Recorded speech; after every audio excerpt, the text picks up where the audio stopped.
Hey everyone, welcome back to the YouTube channel God Will Do It For You. My name is Steven and I hope everyone's having a great day so far. And what we're going to be talking about today is how to know if God does not want you with someone. And this can be in every aspect, whether it's a friendship, relationship, whatever the case may be. Ultimately you'll get the clarity from God.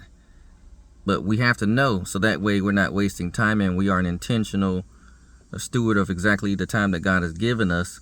And I'm going to go straight into the story of Jonah. I think that's a great story that gives us an idea of exactly how God will allow certain things if you aren't on the right path. Now, I'm going to be paraphrasing a lot of this just because of the story's length.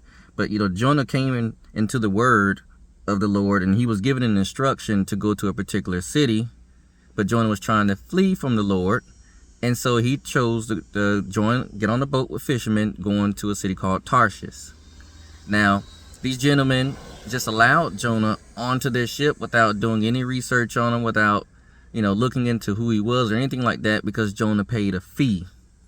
And how many times are we guilty in life of allowing people into our lives because of their resume or because of what they look like and not really doing research on exactly who they are and what they are about.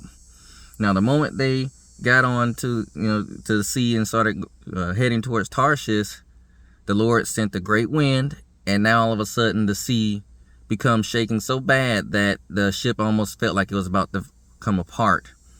And sometimes we have to realize that when things happen in our life, it's actually the Lord doing it. Sometimes it's not the enemy doing everything, and God is very intentional on exactly what he wants us to do in our lives. So if he's giving you instructions and he sees that you're veering away from the will he has over your life, he knows how to get you back on track. Now, these are fishermen. Now, fishermen are used to storms in the sea, just like sometimes in life you're used to a storm in your life. You're like, you know what? I know how to handle it. I know how to cut back if I need to. I know how to manage this if things get a certain way.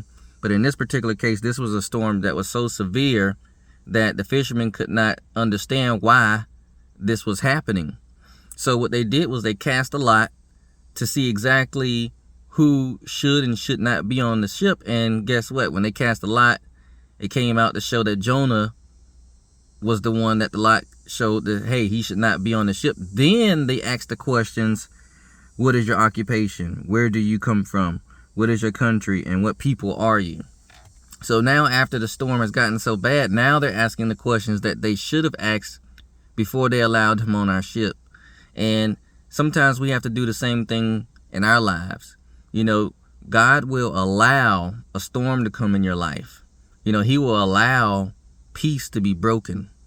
He will allow mistreatment to show you exactly who that person is to you in the life. And the way the story had to come up is that, once Jonah told them exactly who he was and that he was fleeing from the Lord, now they're like, what do we need to do?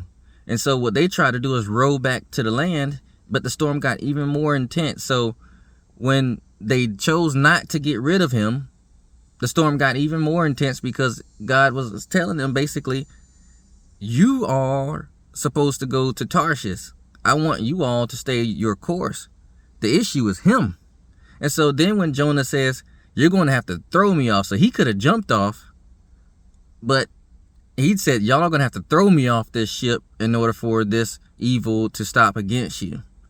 And so sometimes in our life, that is what we have to do. Not necessarily throw someone out, but we have to make the hard intentional choice to let someone go so that the storms in our life can succeed. And that's exactly what happened. So when they prayed to the Lord for forgiveness and they finally made the decision to throw Jonah overboard, the storm immediately stopped. It stopped. And as we all know, that God had cast a whale to catch Jonah so that way he wouldn't die, and so that way he can get back on his purpose. And the fishermen were able to continue their path towards Tarshish. And that's why this story is so great, because when you look at things in perspective, when you're like, man, my life was just fine before this person came into my life. Why is all these bad things happening? Why is my peace disrupted? Jonah was in there asleep while the fishermen were going through a storm. How could someone not be in the same level of concern as you are if they truly care about you. You know, if you're with somebody and you're going through a storm in your life and they're just asleep, per se, as the story says, you know, not figuratively in real life, that maybe they're just not showing the same level of concern, that should stick out to you as a sore thumb. Like, you know what is really going on with this person? Does God truly not want me with this person? God will give you all the clarity that you need when it comes to who he wants in your life. Just because someone's a Christian doesn't mean that they are a part of your life path. Sometimes we mix the two. Like, you know what, they're a good Christian person, this and that. That may be so, but are they for you?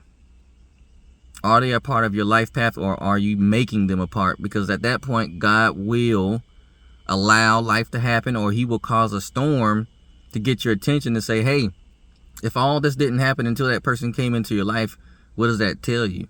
Now, you can ignore the signs and say, well, you know what, the enemy's testing me and this and that. But again, as the story said, God sent the storm. It was not the enemy that had anything to do with this. And sometimes we all have to admit that we are guilty of adding people into our life just because they paid a fee, per se. Just because they make enough money, you have allowed them into your life. And then you see some of these couples years later, or some of these friendships or relationships, they end on really bad terms due to money, or due to toxic conversations and relationships, due to abuse, due to this and that. And it's because God's already shown you the signs in the beginning.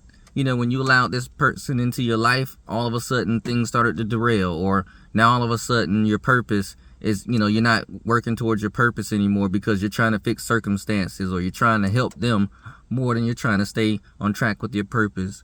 You know, sometimes now you were living a life and you were peaceful in your life and you were just happy and go lucky, and now all of a sudden they're being combative, you know, they're causing arguments, you know, it's just chaos, and you're like, what is going on?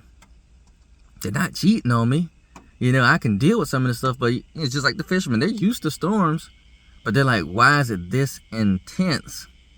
And that's because God is allowing it, just show you that, hey, you might need to get rid of this person. And again, just as they had to do, Jonah wasn't willing to leave on his own purposes. He knew he was causing the problems, but he was not willing to leave. He said, y'all are going to have to throw me out. And sometimes that's what we have to do. We have to make the hard, intentional choice to end something that will be better for ourselves. Because sometimes God actually blocks your blessing because you have the wrong person aboard. Believe it or not, he does that. You might have the wrong person in your life that could actually have an effect on that blessing, and God will prevent that. He will hold it back so that way you can make the right decision, and then at that point he will give you that breakthrough of whatever it is. Maybe you have a business and all of a sudden the business stopped, or now all of a sudden profit has dropped significantly, you can't even do the business, this and that, right when this person comes into your life. Or maybe your household was a certain way, you were just fine, and then all of a sudden this person comes into your life and you're like, I've never lived like this before. That is a clear indicator that you might want to look into the person that you just allowed into their life, because you don't know who that is. They did not know who Jonah was. They just allowed him onto their boat. He could have been an assassin. He could have been an enemy of the, he could have been an agent of the enemy. He could have been all types of things. But they asked the questions too late, after they were going through turmoil. So sometimes we have to make sure that we are attentive to who we allow into our life, and make sure that we are listening to God and the Holy Spirit as far as the instructions and for clarity with that person. I've done this before. I've allowed someone into my life and I prayed to God and said, hey, what should I do about this person? Is this? And he said, take your time with that person. And I misunderstood the instruction and dealt with all types of chaos when that person came into my life. I was like, oh my gosh, everything was fine. And then now this person came into my life and now everything is falling apart. And then the moment that I had to ask the person, like, hey, we need to separate, then everything recouped back pretty fast. And so just as the fishermen, once they threw Jonah overboard, the storm subsided. It didn't keep going and then it subsided. It subsided as soon as they threw him overboard. And sometimes we have to look at people in our lives and say, you know what, I know I love you, I know I care about you, but I believe that we may not be the right person for each other. That doesn't mean that they're a bad person. Jonah, it didn't say Jonah was a bad person, but Jonah had specific instructions from the Lord, and he was chosen to be not obedient to those instructions and caused other people chaos. And sometimes we have to realize that as well. Sometimes someone's life path is different than yours, but because you two are attracted to each other, or whatever the case may be, or, you know, you might be saying, like, I finally got someone that's a Christian and this and that, you know, they meet these expectations, but that does not mean that they are the right person for you. So I hope, especially in today's age, we take heed on these signs, because this is in the Bible. I love this story. It just definitely recalibrates my mind when I start thinking of the expectation of someone being in my life. Always just making sure that, are they the right person? You know, are you really asking the right questions in the beginning? Because that's what it all starts with. You have to make sure you are asking the right questions in the beginning.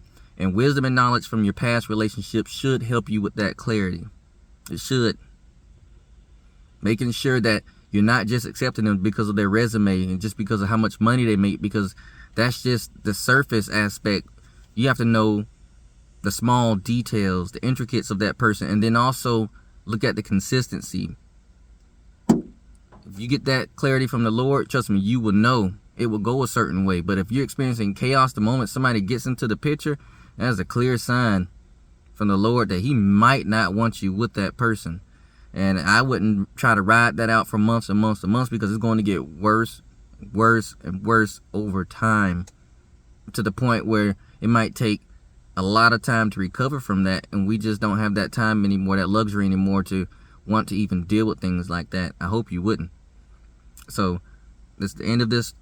I hope that this is a blessing for you, and anybody that's dealing with the same, where you're like, man, you know what, life was a certain way and now my finances are depleted. You know, I had life this way, I was peaceful, and now this person came into the picture and it's just chaos. You know, my peace is disrupted, I'm not happy.